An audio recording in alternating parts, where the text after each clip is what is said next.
بسم اللہ الرحمن الرحیم۔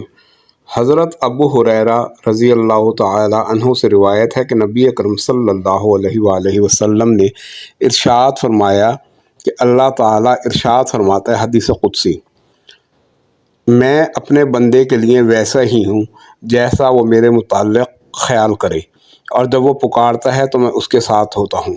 حدیث شریف میں ہے کہ رسول اللہ صلی اللہ علیہ وآلہ وسلم نے ارشاد فرمایا کہ دعا مانگنا بعین ہی عبادت کرنا ہے۔ پھر آپ نے بطور دلیل قرآن کریم کی یہ آیت تلاوت فرمائی، وقال ربکم ادعونی استجب لکم، اور تمہارے رب نے فرمایا ہے مجھ سے دعا مانگا کرو، میں تمہاری دعا قبول کروں گا۔ یہ مسند احمد، ترمذی، ابو داؤد، حسن ابن ماجہ اور النسائی میں آئی ہے۔